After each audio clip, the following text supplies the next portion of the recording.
अस्सलाम वालेकुम दोस्तों, आज हम जा रहे हैं जिंदा पीर की तरफ। तो जिन लोगों ने जिंदा पीर का सफ़र नहीं किया वो हमारे साथ जुड़े रहिए। तो चलिए स्टार्ट करते हैं।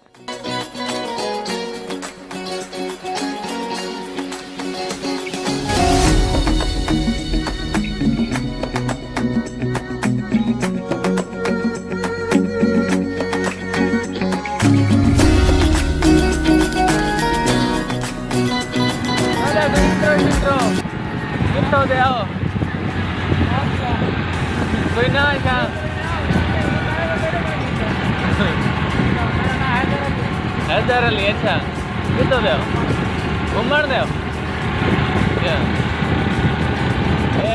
मनु खान दे क्लास लो ये किते वेंदे पैन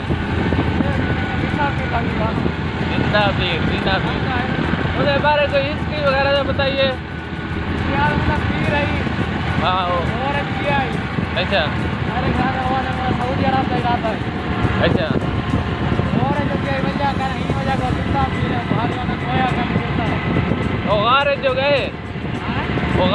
गए में सब वो वाला वजह कहनी यार ये पहाड़ दूर पे तो दूर है आसमान देना लफ्ज़ दे दे। अच्छा लफ्ज़ से नहीं लगता है।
साजन परदेस दोवें दे प्यूं एक थोरा लाई साकू विसरी ना साडे खत दा बलदा देवी तू इहो करम कमाई साकू विसरी ना जे जींदे तैकू आ मिले सू साजे वल जे ताई साकू विसरी ना मता साजन मारे परदेस वञूं बणी लाश दा साईं साकू विसरी ना।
बस